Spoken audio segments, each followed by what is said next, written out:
अन्नदाता, पग पग पर है संग तुम्हारे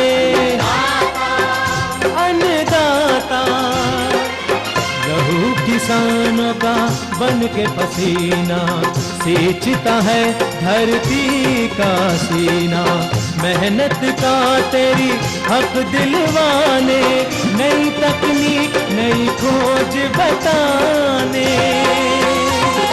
पशुधन को गुणवान बनाना, पौध सुरक्षा को सिखलाना, खेती के सब गुर समझाने, भारत का सरताज बनाने। आठों पहर है संग तुम्हारे अन्नदाता, अन्नदाता। नमस्कार, मैं हूं आपके साथ कात्यायनी चतुर्वेदी और आप सभी दर्शकों का अन्नदाता कार्यक्रम में बहुत स्वागत करती हूं। हर रोज की तरह कार्यक्रम में लेकर आए हैं खेती बाड़ी से जुड़ी हुई बहुत सारी लाभकारी जानकारियां। तो चलिए सबसे पहले देखते हैं क्या है विशेष आपके लिए आज के कार्यक्रम में। सूक्ष्म सिंचाई के महत्व और प्रयोग विधि पर जानकारी, अमरूद के बाग में फल मक्खी कीट का नियंत्रण उपाय, गेंदे की फसल में किए जाने वाले प्रबंधन कार्य,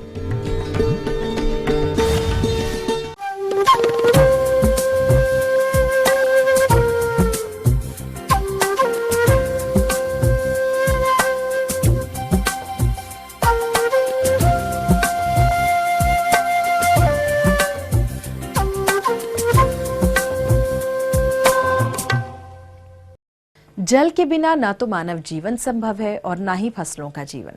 अतः हमारा ये कर्तव्य बनता है कि हम जल बचाने के लिए उचित कदम उठाएं। तो जैसा कि सबसे अधिक जल का उपयोग फसलों के लिए सिंचाई के जल के रूप में होता है, इसलिए हमारे वैज्ञानिकों ने सिंचाई की ऐसी तकनीकों का विकास किया जिसे अपनाकर जल की बचत के साथ साथ फसलों से अधिक उपज भी किसान ले रहे हैं।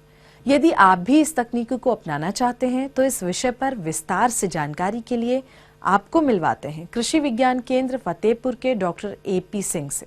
अभी तक आप परंपरागत तरीके से जो सिंचाई की पद्धतियां अपना रहे हैं उसमें बहुत ज़्यादा पानी की बर्बादी होती है और जो आपके उपयोग में भी नहीं आता है, जिसको दूसरी भाषा में कहा जाए तो आप दुरुपयोग कर रहे हैं। कम से कम 60% पानी जो है वो खेती के कार्यों में लगता है। अगर लगातार इसी तरह से ज़मीन से दोहन होता रहा तो एक दिन हमारी आने वाली पीढ़ियों के लिए पानी की कमी हो जाएगी और ऐसी दशा में जीवन की कल्पना कैसे करेंगे। तो आज मैं आपको बताने जा रहा हूँ कि सिंचाई के और भी आधुनिक तरीके आज हमारे खेती में अपनाए जा रहे हैं, जिसको आप अपना करके और उसके साथ साथ मुनाफा भी अच्छा कमाएंगे और साथ ही साथ पानी की बचत करेंगे जो आने वाली पीढ़ियों के काम में आएगी। किसान भाइयों, इस दिशा में मैं आपको बता दूं कि 3 पद्धतियां जो है आपको इसमें जो है अपना सकते हैं। एक है ड्रिप इरिगेशन, बूंद बूंद करके सिंचाई पद्धति, जिसमें कि पौधे की जड़ के पास में बूंद बूंद करके पानी, जितनी आवश्यकता उस पौधे की होती है उतना पानी दिया जाता है। दूसरा जो सिस्टम होता है स्प्रिंकलर इरिगेशन, जिसमें कि आप बौछारी सिंचाई जिसको कहते हैं, उसमें जो है पानी अलग अलग स्प्रिंकलर के माध्यम से, जैसे कि 5 मीटर गुणा 5 मीटर की दूरी पर भी जो है आपको स्प्रिंकलर मिलते हैं। इसके अलावा जैसे कि बड़ी बूंद, जैसे कि आलू की खेती के लिए आपको 10 गुणा 10 मीटर पर जो है पानी जो है अगर सप्लाई करना है तो उसमें जहां पर फूल गिरने की संभावना न हो, ऐसी दशा में आप बड़े स्प्रिंकलर का प्रयोग कर सकते हैं। इसके अलावा जैसे गन्ना है, धान है, गेहूं है, ऐसी फसलों के लिए जो है रेन गन पद्धति, जिसमें कि 35 से 40 मीटर तक जो है सिंचाई एक तरफ होती है, जिसको कि अगर हम कहें कि 1 एकड़ से खेत की सिंचाई एक बार कर सकते हैं। लेकिन ऐसे रेन गन चलाने के लिए आपको काफ़ी प्रेशर की ज़रूरत होती है, तो जिसमें कि सबमर्सिबल पंप जिनके पास है वो लोग रेन गन से सिंचाई कर सकते हैं। अन्यथा की दशा में जिनके पास सेंट्रीफ्यूगल पंप, जो पंप सेट से पानी की सिंचाई करते हैं, ऐसे लोग जो है स्प्रिंकलर में लो प्रेशर स्प्रिंकलर्स का प्रयोग कर सकते हैं। आप इसके द्वारा खाद भी जो है दे सकते हैं, जो कि जब बूंद बूंद करके पानी जाएगा तो उसी के साथ खाद भी चली जाती है। ये इसके अलावा एक कंट्रोल वाल्व जैसे आप खोलते हैं तो किसी लेबर की या श्रमिक की जरूरत नहीं पड़ती है, आप स्वयं भी जो है इसको ऑपरेट कर सकते हैं। कोई नाली सब पद्धति नहीं है जिसमें कि 2 लेबर, अगर आप खुला पानी लगाते हैं तो कम से कम 2 लेबर की जरूरत पड़ती है, जो कि एक आदमी नाली में, एक आदमी खेत में। इसमें आपको मैं बताऊं कि सिर्फ एक वाल्व खोल देने से और 1 एकड़ 2 एकड़ जितने का सेक्शन बना होता है, जैसे ही फसल की जरूरत होती है तो 1 एकड़ 2 एकड़ में पानी जाने लगता है और पूरे खेत की सिंचाई आसानी से हो जाती है, तो श्रमिकों की बचत होती है। दूसरा जो है, जहां पर पानी की जरूरत है सिर्फ जड़ क्षेत्र में ही पानी जाता है, तो ऐसी दशा में खरपतवार की भी संभावना नहीं रहती कि जहां पर पानी नहीं पहुंचता है ऐसी जगह पर खरपतवार भी नहीं उगता है। तो इसके अलावा खाद जो आप इसके द्वारा देते हैं, वैसे सामान्यतः आप आधी नाइट्रोजन, पूरी फास्फोरस और डीएपी आप देते हैं और आधी नाइट्रोजन जो है आप बाद में देते हैं, तो ज्यादा से ज्यादा 2 डोज में दे पाते हैं। इसके द्वारा आप 2-2 किलो 3-3 किलो करके जो है खाद अगर 10 बार में, कई बार में दे सकते हैं। जितनी ज्यादा बार आप खाद को देंगे उतनी ही ज्यादा उसकी इफिशियंसी बढ़ेगी, उतनी ही ज्यादा पौधे को मिलेगी। तो ये जानना बहुत जरूरी है कि हम कहते तो हैं कि 2 बोरी हमने खाद, लेकिन पौधे को क्या 2 बोरी मिली है। इन पद्धतियों के द्वारा अगर 2 बोरी खाद का आप प्रयोग करते हैं तो इसमें आप यकीन मानिए कि आपको कम से कम 80 से 85% जो है खाद पौधे को मिलेगी। और खुली पद्धति, नाली पद्धति में जब आप करते हैं तो उसमें 30 से 35% खाद ही आपके पौधे को मिल पाती है, बाकी जो है पानी के साथ लीच कर जाती है, जमीन में चली जाती है। तो खाद की बचत, श्रमिकों की बचत, ऊर्जा की बचत, अगर आधे घंटे भी बिजली आती है तो आपके पौधों को इतना पानी जरूर मिल जाएगा कि उनकी जीवन दिनचर्या चलती रहे। किसान भाइयों, इसके लिए सरकार की तरफ से भी 75% अनुदान उत्तर प्रदेश सरकार ने रखा, उत्तर प्रदेश सरकार में है, जहां पर आप सिर्फ 25% पैसे दे करके और जो है अपने खेत में जो है स्प्रिंकलर या ड्रिप इरिगेशन पद्धति लगवा सकते हैं। तो किसान भाइयों, आपसे अनुरोध है सिंचाई पद्धति का पालन करें और उससे जो है आप उपज भी दुगनी पाएं, और इसके अलावा जो है आप अपने श्रमिकों का खर्चा और ऊर्जा की बचत, पानी की बचत, खाद की बचत, अगर ये सब आप देखेंगे तो 25% की जो राशि आप दे रहे हैं कृषक अंश के रूप में, वो आपको जो है एक फसल में ही निकल आएगी। मैं आशा करता हूं कि आप सभी किसान भाई इस पद्धति का पालन करके और जो है देश का उत्थान और समाज का उत्थान करेंगे। तो ये थी कुछ उपयोगी जानकारियां। यहाँ पर एक छोटे से ब्रेक के लिए रुकेंगे, जल्द लौटेंगे। कार्यक्रम में आगे है महत्वपूर्ण जानकारियां, बने रहिए हमारे साथ। अमरूद के बाग में फल मक्खी कीट का नियंत्रण उपाय।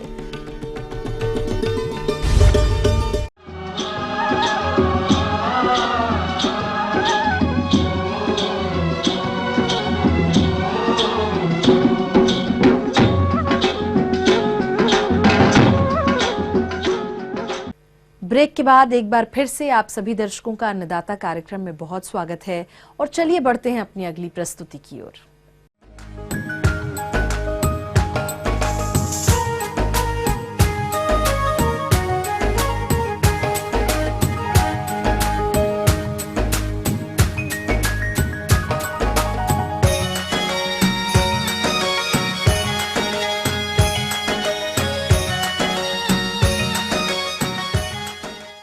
अमरूद के बाग में इस समय फल लगे हुए हैं। इन फलों की गुणवत्ता बनाए रखने के लिए आपको फल मक्खी कीट से फलों को सुरक्षित रखना होगा, क्योंकि ये कीट कभी कभी भारी नुकसान भी पहुंचाते हैं।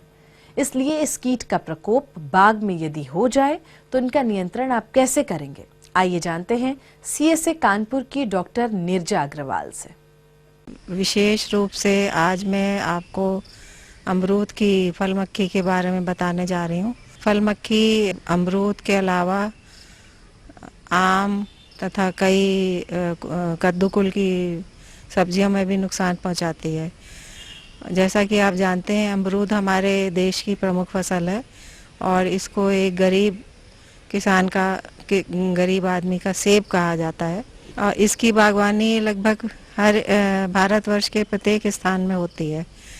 और इस तरह से हम अमरूद को, क्योंकि फल मक्खी का प्रकोप फल के पकने से थोड़ा समय पहले शुरू हो जाता है, तो हम इस पर किसी कीटनाशक को भी नहीं छिड़क सकते हैं, क्योंकि इसके दुष्प्रभाव किसी भी व्यक्ति जो इसको खाएगा उसके शरीर पे पड़ सकते हैं।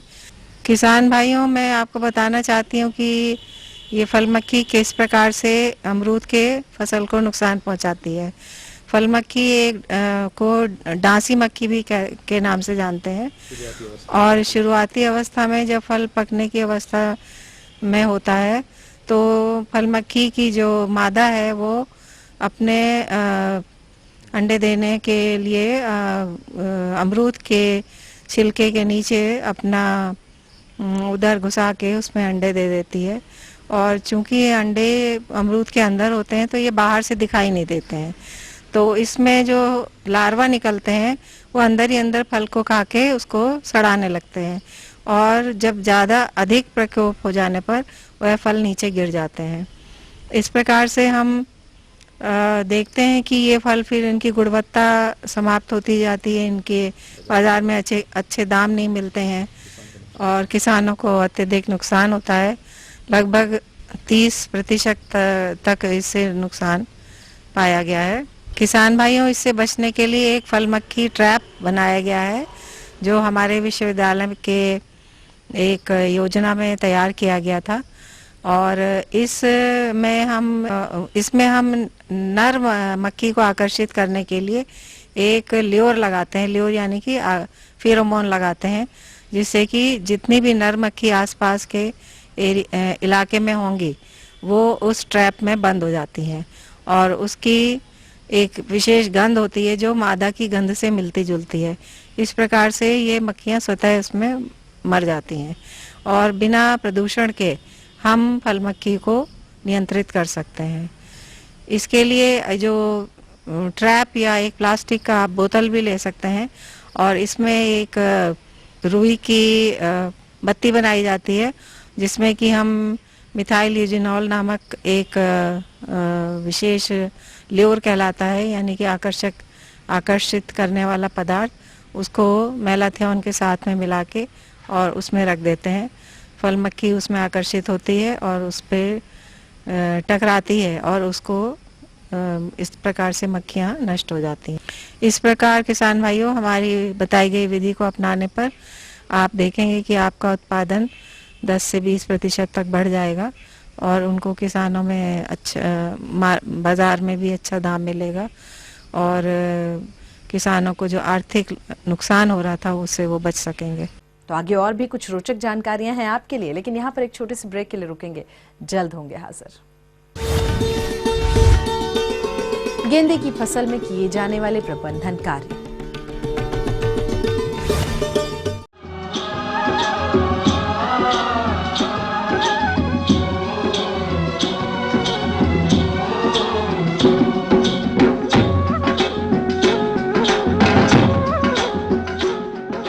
ब्रेक के बाद आप सभी दर्शकों का स्वागत है। चलिए अब रुक करते हैं अगली कड़ी की ओर।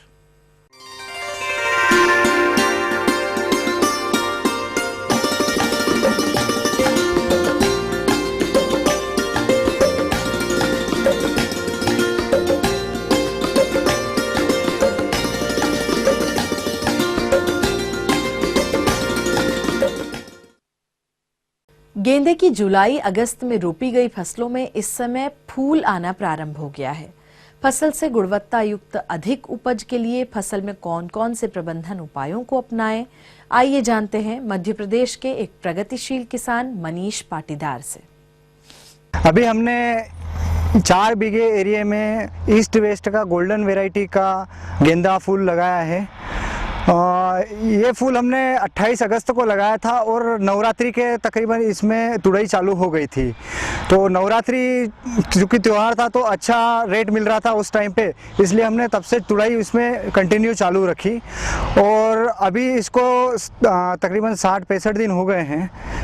तो अभी फ़िलहाल इसमें मैनेजमेंट के लिए हम नियमित रूप से खाद देते हैं, और रेगुलर स्प्रेस जो है बीमारियों के लिए वो चल रहे हैं। एक और महत्वपूर्ण चीज़ जो है वो यह है कि आप इसकी समय समय पर निंदाई गुड़ाई करवाते रहें। यदि आप समय पर निंदाई गुड़ाई करवाएंगे तो जो खाद आप गेंदे के लिए डाल रहे हैं वो वेस्ट नहीं होगा, वो जो घास है वो नहीं खा पाएगी, उसके पहले ही आप निंदाई कर देंगे तो वो पूरा जो खाद है वो पौधा ही खाएगा, जिसका फायदा आपको उत्पादन के तौर पर मिलेगा। गेंदे में इसके अलावा मैं सिंचाई प्रबंधन के बारे में बात करूं तो हम इसमें ड्रिप इरिगेशन के द्वारा ही सिंचाई करते हैं। तो इसमें तकरीबन 3 घंटे डेली बेसिस पे ड्रिप चलाते हैं और रेगुलर इसी प्रकार से सिंचाई करते हैं। इसके अलावा यदि कोई किसान भाई ड्रिप का उपयोग नहीं कर रहा है और खुला पानी छोड़ता है तो खुला पानी 5 से 7 दिन के अंतराल पर आप छोड़ते रहें। बाद में इसकी वेजिटेटिव ग्रोथ बढ़ाने के लिए हमने बेसल डोज में 12-32-16 डाला था। इसके बाद हमने 12-61 डाला और अभी फिलहाल हम 19-19-19 खाद का प्रयोग कर रहे हैं। ड्रिप के थ्रू दे रहे हैं, जो कि हमने वेंचुरी सिस्टम लगाया हुआ है। एक ड्राम में हम 20 किलो खाद का घोल बना देते हैं और वेंचुरी का वाल दबाते हैं तो वो वेंचुरी उसमें खींच लेती है और पूरे खेत में समान मात्रा में बांट देती है पानी के साथ मिक्स करके। चूँकि अभी टेम्परेचर जो है वो हाई चल रहा है, इसलिए फिलहाल कीटों का प्रकोप जो है वो अधिक होता है। तो अभी इसमें मेनली थ्रिप्स आ रही है। थ्रिप्स जो होती है वो पौधे की वेजिटेटिव ग्रोथ को कम कर देती है और उससे पौधे में कलियां भी कम निकलती है, और चूंकि कलियां कम निकलेगी तो प्रोडक्शन कम आएगा, इसलिए हमें उसका प्रबंधन करना बहुत ही आवश्यक हो जाता है। तो चूँकि थ्रिप्स के बारे में मैं बताना चाहूँगा कि अगर आप कोई सी भी कीटनाशक के केमिकल फार्मूले को अलग फार्मूले को यूज़ करते हैं तो आपका थ्रिप्स का प्रकोप जो रहेगा वो कम से कम रहेगा। यदि आप एक ही केमिकल फार्मूले को बार बार यूज़ करेंगे तो थ्रिप्स का जो रेजिस्टेंस पावर जो रहेगा उसके प्रति वो बढ़ जाएगा। इसलिए मैं यही सलाह देना चाहूँगा कि उसके लिए आप अलग अलग केमिकल बेस कीटनाशकों का उपयोग करें, अच्छी कंपनी के कीटनाशकों का उपयोग करें, तो आपका थ्रिप्स का जो प्रबंधन रहेगा वो अच्छा रहेगा। थ्रिप्स के अलावा इसमें मकड़ी का प्रकोप भी रहता है। मकड़ी के प्रकोप में इसकी वेजिटेटिव ग्रोथ रुक जाती है और इसके माथे बन जाते हैं और फूल जो है वो पीछे की तरफ फटे हो जाते हैं। तो इसके प्रकोप से बचने के लिए हम ओबेरॉन यूज़ करते हैं, जो कि 400 ml प्रति ड्राम की दर से इसका छिड़काव होता है, जो कि 1 ड्राम जो होता है वो तकरीबन 1 एकड़ एरिया में स्प्रे हो जाता है। गेंदा फूल की खेती में लगाने से लगाकर और फूल तोड़ने तक में लीफ माइनर का प्रकोप भी काफ़ी रहता है। लीफ माइनर जो होता है वो पौधे के पत्तियों को खा जाता है, जिससे कि उसमें फोटोसेंसिटिव की क्रिया जो रहती है वो स्लो हो जाती है और पौधे की ग्रोथ नहीं हो पाती है, और इल्ली जो है वो फूल में लग जाती है, जिससे कि अगर आप फूल मार्केट में लेके जाते हैं तो वो बहुत ही कम भाव में बिकते हैं या ना बिकते हैं। सो इस प्रकोप से बचने के लिए हमको जनरली पहले हल्के कीटनाशकों का प्रयोग करना चाहिए, और अगर उससे भी कंट्रोल ना मिले तो फिर हमें उच्च गुणवत्ता वाले अच्छी कंपनी के अच्छे कीटनाशकों का प्रयोग करना चाहिए, जिसमें कि कोराजन है, जो कि लगभग 50 से 60 ml प्रति ड्राम की दर से डालकर इल्ली और लीफ माइनर पर कंट्रोल किया जा सकता है। कीटों के प्रबंधन के अलावा इसमें हमें फंगस का भी प्रबंधन करना पड़ता है। फंगस में इसमें सबसे जो ज़्यादा प्रकोप वाली फंगस रहती है वो ब्लाइट होती है, जो कि जब आती है तो पूरे खेत ही साफ कर जाती है। तो इससे बचने के लिए हमको शुरू से जब पौधा लगता है तब से हमें इस पर ध्यान देना पड़ता है। जब पौधा लगाते हैं तब से लगाकर हर हफ्ते के अंतराल पर हम इसमें अच्छी फंगीसाइडों का बदल कर प्रयोग करते हैं। अगर आप शुरू से ही अच्छी फंगीसाइडों का प्रयोग करते हैं तो आपके खेत में जो ब्लाइट का प्रकोप है वो न्यूनतम रहेगा और आपको अच्छी पैदावार मिलेगी। तो मैनकोजेब जो है वो 500 ग्राम प्रति ड्राम में और 22-3 250 ग्राम प्रति ड्राम में डालते हैं। केप्टाप 500 ग्राम प्रति ड्राम के साथ कंटाप 200 ग्राम प्रति ड्राम में डाल सकते हैं। इसके अलावा हेक्साकोनज़ोल का भी अच्छा रिजल्ट आता है।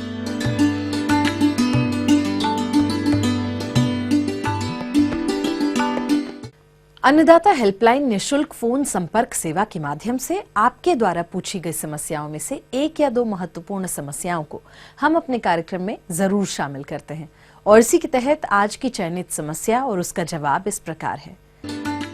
निःशुल्क अन्नदाता हेल्पलाइन में आज हमने जिस प्रश्न को शामिल किया है उसे पूछा है, अमरिया पीलीभीत के रोहित कुमार सिंह ने आपने चने की बुआई के समय अपनाए जाने वाले वैज्ञानिक बिंदुओं पर जानकारी चाहिए, तो इसके लिए देखिए कार्यक्रम का यह अंश। चने की मुख्यतः खेती हमारे असिंचित क्षेत्रों में की जाती है, लेकिन हमारे मध्य उत्तर प्रदेश में बहुत सारे क्षेत्रों में सिंचित दशा में भी चने की खेती की जा रही है। मुख्य रूप से चने की खेती हमारी बलुई दोमट मिट्टी में मध्य क्षेत्र में की जाती है और इसमें किसान भाई सबसे पहले खेत की तैयारी हेतु मिट्टी पलटने वाले हल से पहली जुताई कर लें। उसके उपरांत देसी हल या कल्टीवेटर से 2 जुताई कर लें। इसके बाद पाटा लगा के अपने खेत की तैयारी कर लें। साथ ही साथ भूमि का शोधन भी किसान भाई खेत की तैयारी के समय यदि करें तो बीज जनित रोग जैसे उकठा है और जड़ गलन रोग है, इससे बचाव किया जा सकता है। इसके हेतु हम 1.5 से 2 किलोग्राम ट्राइकोडर्मा पाउडर को 100 किलोग्राम गोबर की सड़ी हुई खाद में मिला लें और इसको 5 दिन 6 दिन छायादार स्थान पर रखें और इसमें धीरे धीरे जो आपका ट्राइकोडर्मा फफूंद है ये विकसित हो जाएगा और खेत में अंतिम जुताई के समय ये गोबर की 100 किलोग्राम खाद आप मिला दें और अपना पाटा लगा के खेत तैयार कर लीजिए। इस प्रकार से उपचारित जो मिट्टी है इसमें जो ये उकठा रोग है और जल गलन रोग है चने में जो लगने वाला है, ये मूलतः काफ़ी मात्रा तक कम हो जाता है। चने में मुख्यतः हमारे उत्तर प्रदेश में देसी प्रजातियां और ही साथ काबली प्रजातियां, ये दोनों की खेती की जाती है और देसी प्रजातियों में काफ़ी अच्छी प्रजातियां हैं जिसमें कि KWR 108, TCP 92-3, KGD 1168, JG 315 ऐसी कई प्रजातियां हैं जिनका विकास किया गया है और ये समस्त प्रजातियां उकठा अवरोधी हैं। इसलिए किसान भाई इन प्रजातियों का प्रयोग करें। और जो मैं काबली चने की बात कर रहा था, इसमें भी कई प्रजातियां हैं। JGK1, शुभ्रा, उज्ज्वल, ये कुछ प्रजातियां विकसित की गई हैं जिनका कि प्रयोग किसान भाई करके अच्छा उत्पादन प्राप्त कर सकते हैं और साथ ही साथ अधिक मुनाफा ले सकते हैं। बीज की मात्रा पे यदि आए तो हमारी जो देसी प्रजातियां हैं इसमें छोटे दाने की जो प्रजाति है इसमें हम 75 से 80 किलोग्राम बीज प्रति हेक्टेयर के हिसाब से हमें बोना चाहिए। अगर हम बड़े दाने की प्रजातियों की बात करें या काबली के लिए बात करें तो इसमें 1 कुंटल दाना प्रति हेक्टेयर के हिसाब से इसकी मात्रा ली जाती है। बीज का शोधन और बीज का उपचार, ये 2 एक महत्वपूर्ण बिंदु हैं जिन्हें हम दलहनी फसलों में जिनका दलहनी फसलों के उत्पादन में एक विशेष योगदान है। बीज शोधन हेतु हम किसान भाई 2.5 ग्राम थीरम प्लस 1 ग्राम कार्बेंडाजिम प्रति किलोग्राम बीज की दर से बीज का शोधन करना चाहिए। इसके द्वारा बीज जनित रोग जो भी हैं वो उससे हमारे चने की फसल का बचाव होता है। और इसके साथ ही साथ ट्राइकोडर्मा पाउडर भी हमारे कृषि गोदाम के इकाइयों में, कृषि रक्षा इकाइयों में आता है। 5 ग्राम ट्राइकोडर्मा पाउडर प्रति किलोग्राम की बीज की दर से भी हम बीज का शोधन कर सकते हैं, क्योंकि दलहनी फसलों में एक प्रकार की इनकी जड़ों में ग्रंथियां पाई जाती हैं जिनमें एक विशेष प्रकार का जीवाणु होता है जिसे हम राइजोबियम कहते हैं।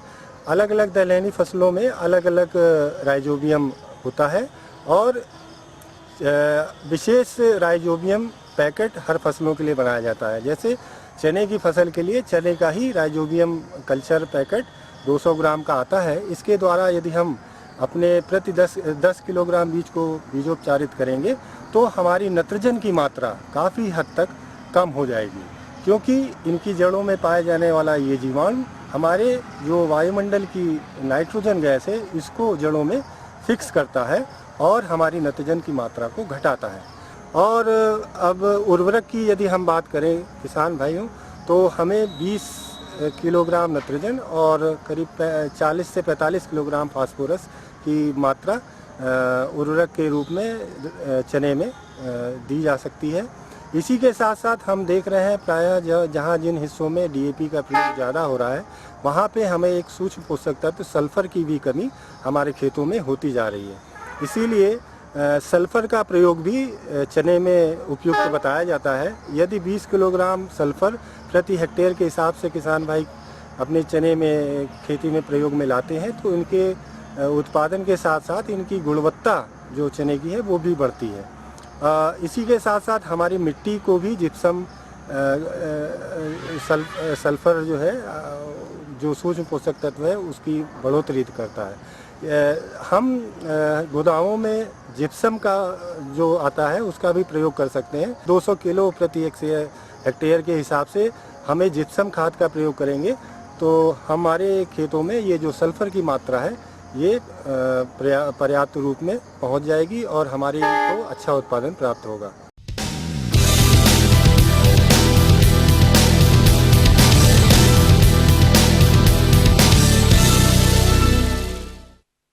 राज्य की विभिन्न मंडियों में कृषि उत्पादों के चढ़ते उतरते बाजार भाव की संक्षिप्त जानकारी इस प्रकार है।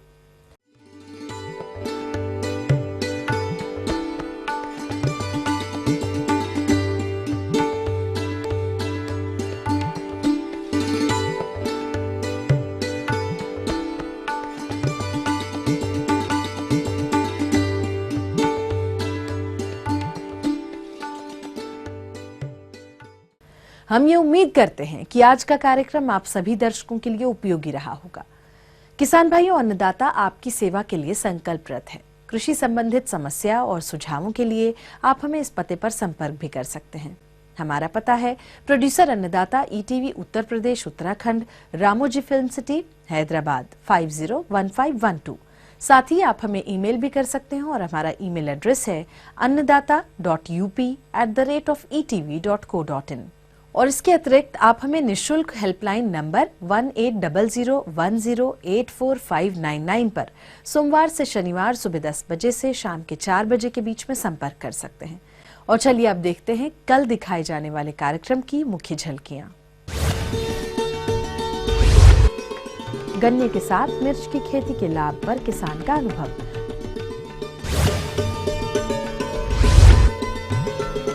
प्याज की पौधशाला तैयारी और रोपण पर जानकारी। तो फिलहाल अन्नदाता की पूरी टीम को दीजिए इजाजत। कल फिर इसी समय आपसे मुलाकात होगी कृषि संबंधित कुछ और महत्वपूर्ण जानकारियों के साथ। तब तक के लिए नमस्कार।